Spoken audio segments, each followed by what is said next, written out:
सजनावा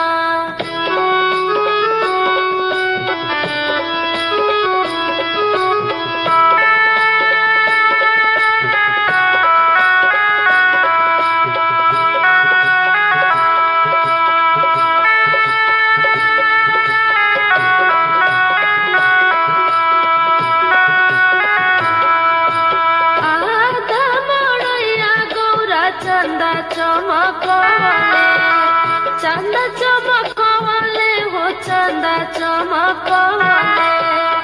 आधा मड़ैया गौरा चंदा चमकवले आधा में गंगा जी बहवले हो गौरा तोहरो सजना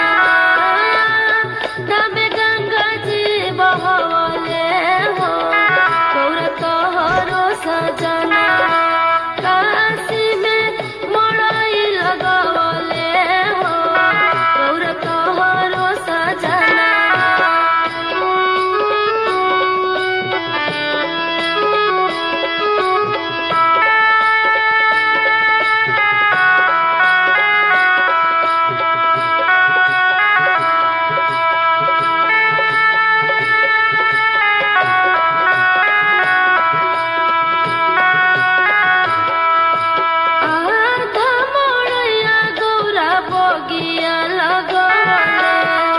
बगिया लगवले हो बगिया लगवले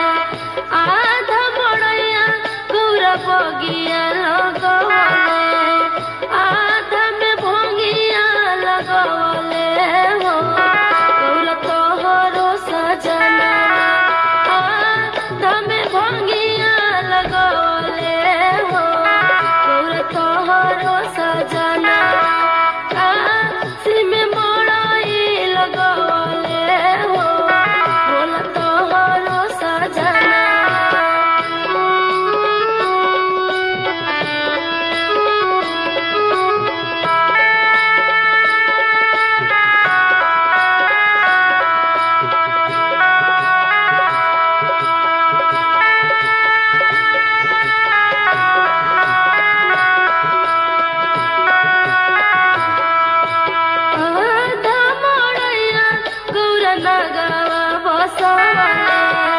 नागवा बसवले हो नागवा बसवले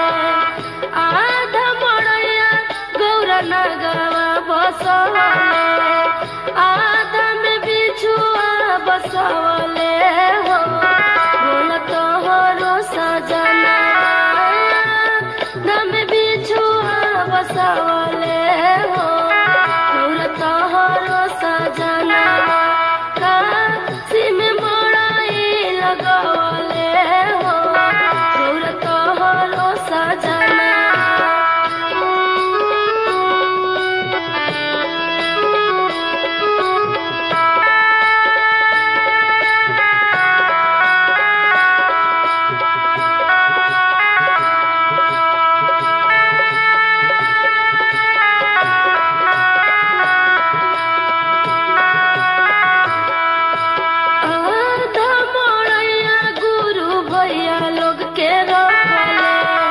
भैया